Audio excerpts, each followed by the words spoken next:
back at Laguna Seca, and Dale Coyne has crashed on the course. Looks like at the top of the Corkscrew, Johnny.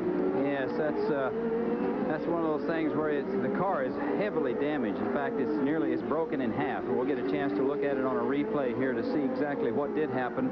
Coming up this very fast uphill portion of the race course. You see a touch there.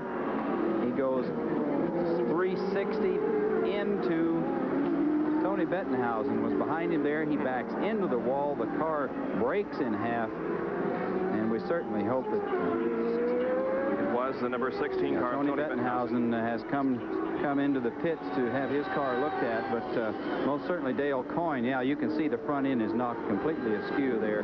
They're administering first aid and trying to revive and get him together, and he looks like he's moving his hands, so he's obviously okay. He's come to, but that, I'll tell you, that was the kart safety team is the best there is, bar none. There's now we see Steve Edwards arriving on the scene. Yeah, that was one of the corner workers who is trained in rescue, trying to keep Dale Coyne from moving around. Now the Horton safety unit has arrived on the scene, and they take over. Dr. Steve Alvey is there on this, the second person on the left, the official kart physician, and as you can see, they're concerned with keeping his head at a position where it will not move around and possibly cause some neck or spinal injuries to Dale.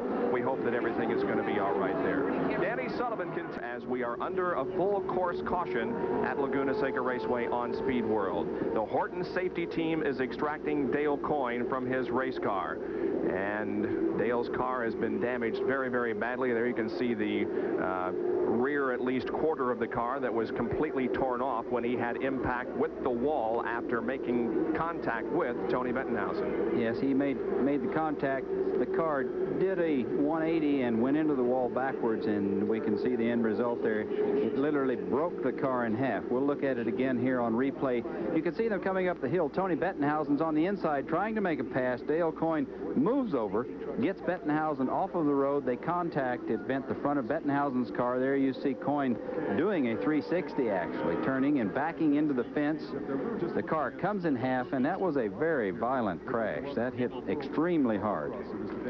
So Dale Coyne, who picked up a sponsorship on this race car, Metro Magazine, for this race, and he, of course, has been struggling all year with the stock block Chevy, but is always here and is trying very hard to establish himself in IndyCar racing. Let's go down to the pit area and follow up on the Rick Mears story.